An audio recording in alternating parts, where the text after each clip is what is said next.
बिस्मिल्लाहिर्रहमानिर्रहीम अस्सलाम वालेकुम। किद्दां तुसीं वधिया उम्मीद करदी हां सब खैरियत नाल होणगे। अज दी रेसिपी है बेसन दी बर्फ़ी। 1 किलो बेसन दी बर्फ़ी बनाने दा तरीका तुहाडे नाल शेयर करूँगी और बहुत ही आसान आ।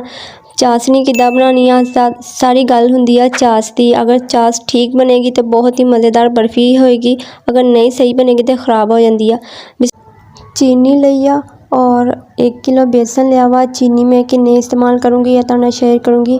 अच्छा बिस्मिल्लाहिर्रहमानिर्रहीम, बिस्मिल्लाह दी बरकतां। अंगीठी नूं मैं मिट्टी लगा ली सी, बहुत ही प्यारी लगन दी आ। मैं कहा है ना तुहाडे नाल शेयर कर दूँगी अंगीठी नूं मिट्टी किद्दां लगाई दी है। फिर मैं सोचा मैं तुहाडे कमेंट आ जाने आ कि तुसीं हुण अंगीठी नूं मिट्टी लगाने दा तरीका भी दस्सण लग गए आ। फिर मैं सोचा चल रहन ही दिंदी आ, की करना वा इदां हुण। अच्छा इहदे विच मैं घी पा रही हाँ, देसी घी दा इस्तेमाल करूँगी। ये मैं पाऊँगी इहदे विच 2 कप, ठीक है ना, 2 कप फुल भर के घी पाऊँगी। देसी घी बहुत ही मज़ेदार लगदा और इहदा टेस्ट बहुत प्यारा आंदा बर्फ़ी ते। अगर तुहाडे कोल दूसरा घी हैगा डालडे दा तुसीं ओह इस्तेमाल कर सकदे आ। बर्फ़ी हजे बनी नहीं है, बिल्ली पहले ही आ चुकी आ। और देखो माशाल्लाह। क्या देख ले हो? बिस्मिल्लाहिर्रहमानिर्रहीम, बिस्मिल्लाह दी बरकतां। बेसन इहदे विच मैं ऐड कर लूँगी, सारा ही बेसन मैं भुनूँगी। अच्छी तरह बेसन भुनना ताकि कच्चापन इहदा ना रवे। और अगर सानू घी दी ज़रूरत पेगी ना तो फिर मैं देखूँगी, अगर मैं इत्ते घी होर इस्तेमाल करना वा तो फिर मैं इहदे विच होर ऐड कर दूँगी। फ़िलहाल तो इनू अच्छी तरह बुनाई करांगे, फिर बाद च इहदी देखांगे इत्ते की करना की नहीं। और इहदे विच चीनी जिन्नी लई है, चीनी मैं इहदे विच 2.5 कप, ठीक है ना, 2.5 कप मैं चीनी लई है। अगर तुसीं मिठा तेज़ खांदे आ, तुहानूं ज़्यादा पसंद आ चीनी ते तुसीं इहदे विच पा सकदे आ 3 कप, ठीक है ना। 1 किलो बेसन ते 3 कप तुसीं चीनी पा सकदे आ, पर मैं इहदे विच 2.5 कप इस्तेमाल करूँगी क्योंकि इन्ना ज़्यादा मिठा मैनूं नहीं चाहिदा, बिल्कुल सही होना चाहिदा वा। अच्छा जी, अच्छी तरह बुनाई करनी आ। मैनूं इदां लगदा इहदे विच होर घी इस्तेमाल होएगा। 1 कप मैं देसी घी दा होर पा दूँगी, यानी कि टोटल 3 कप हो चुके आ, ठीक है ना। इहदे विच अगर थोड़ा बहुत इत्ते फ़र्क आ जांदा वा, अगर तुहानूं कम लगे है ना, अच्छी तरह आ देखो बुनाई होनी चाहिदी है, फिर तुसीं इहदे विच घी इस्तेमाल कर सकदे। अगर नहीं पाओगे तो बिल्कुल भी खुश्क बनेगी और ना ही ये चिपकेगी अच्छी तरह, और इहदा टेस्ट बिल्कुल अच्छा नहीं आएगा, अच्छी तरह बुनाई नहीं होएगी। जो हल्की जी खुशबू आन लग जाए मसाला, तुसीं समझ जाओ अच्छी तरह बुनाई हो चुकी है। बेसन इन्ना ज़्यादा जलाना नहीं है, हल्की अग रखनी है, बिल्कुल ठीक है ना। अगर मेरे चैनल ते नवे हैं तो जल्दी ना जाके सब्सक्राइब कर दो और नाल ही बैल आइकन दा बटन प्रेस कर दिओ ताकि तुहानूं हर आने वाली वीडियो मिल सके। बेसन दी अच्छी तरह बुनाई हो चुकी है माशाल्लाह, बहुत ही प्यारी खुशबू आ रही है बेसन दी। और आ देख लो इहदा कलर भी चेंज हो गया वा। और इहदे विच हुण चाशनी बनाऊँगी, वो मैं अलग बर्तन लूँगी, उहदे विच मैं 1 कप पानी दा लूँगी, ठीक आ। बिस्मिल्लाहिर्रहमानिर्रहीम, बिस्मिल्लाह दी बरकतां। और इहदे विच मैं 2.5 कप चीनी दे पाया, ठीक है ना। चीनी तुसीं अपने हिसाब दे नाल पानी आ। अगर तुसीं तेज़ मिठा खांदे आ तां तुसीं 3 कप कर सकदे, अगर कम खांदे आ तुसीं 2.5 कप, ठीक है ना। इहदे विच मैं इलायची पाउडर पाऊँगी और मैं इहदे विच कलर पाऊँगी चावलां वाला, और थोड़ा जिहा कलर पाऊँगी ताकि बहुत ही कलरफुल जी होवे, बहुत ज़बरदस्त लगेगी। इन्ना ज़्यादा कलर नहीं करना, बिल्कुल हल्का जिहा चेंज करांगे कलर। तुहाडे कोल एक चीज़ की गलती हो जाती है, वो चास नहीं सही बनती। अगर चास सही नहीं बनेगी तो बर्फ़ी बिल्कुल नहीं सही बनेगी और ख़राब हो जाएगी। तुसीं चास किद्दां बनानी है, बहुत ही आसान तरीका वा चास बनाने दा। चास नूं तुसीं एक तार दी चास बनानी है, ठीक है ना। तुहानूं मैं चेक करके भी दिखाऊँगी किद्दां एक तार बनदी है चास दी।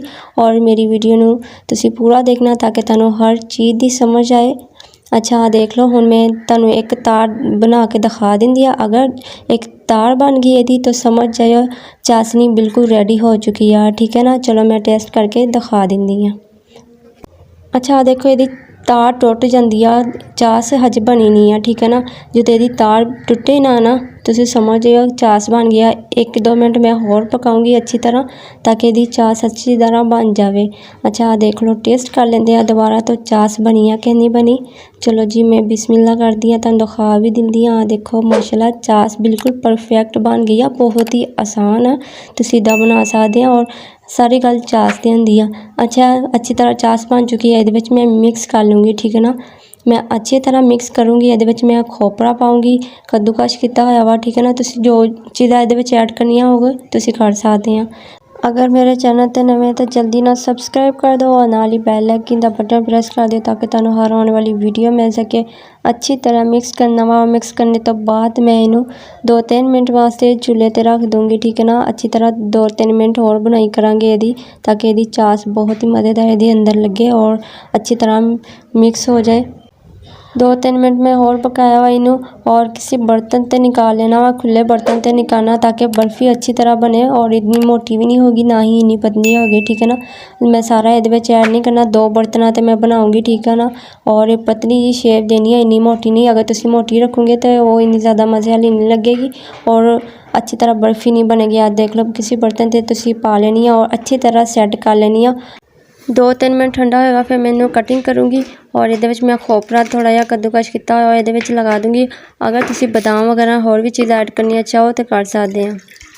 बिस्मिल्लाहिर्रहमानिर्रहीम, बिस्मिल्लाह दी बरकतां। माशाल्लाह देखन ते तुहानूं लगदा होगा, अंदाज़ा हो गया होना कि बहुत ही प्यारी बर्फ़ी रेडी हो चुकी है और अच्छी तरह कटिंग कर लेनी है। तुसीं इनू जिद्दां दी शेप देना चाहो तुसीं दे सकदे आ और बहुत ही मज़ेदार है, बहुत ही आसान तरीका वा। 1 किलो बर्फ़ी 1 किलो बेसन दी बर्फ़ी बनाने दा आइडिया मैं तुहानूं दे दित्ता वा। उम्मीद है तुहानूं ज़रूर पसंद आऊगा और बना के ट्राई करके ज़रूर देखियो।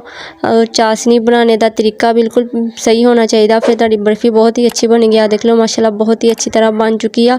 अगर होर भी ज़्यादा ठंडी होएगी दूसरे दिन बहुत ही प्यारी लगेगी। मैं तुहानूं कटिंग करके दिखा दित्ती है, 2 तरह दी कटिंग कीती है, तुसीं अपनी मर्ज़ी नाल जिद्दां मर्ज़ी कट सकदे आ। उम्मीद है तुहानूं बेसन दी बर्फ़ी दी रेसिपी ज़रूर पसंद आई होगी। मैनूं कमेंट करके लाजमी दस्सिओ। अच्छा, मैं टेस्ट करके भी दिखा दिंदी आ बर्फ़ी किद्दां दी बनी आ। बिस्मिल्लाहिर्रहमानिर्रहीम, बिस्मिल्लाह दी बरकतां। माशाल्लाह बहुत ही प्यारी, बहुत ही ज़बरदस्त। अपना बहुत सारा ख्याल रखियो। असीं फिर मिलांगे नवें चस्के दे नाल, नवीं रेसिपी दे नाल। ओके, अल्लाह हाफिज़।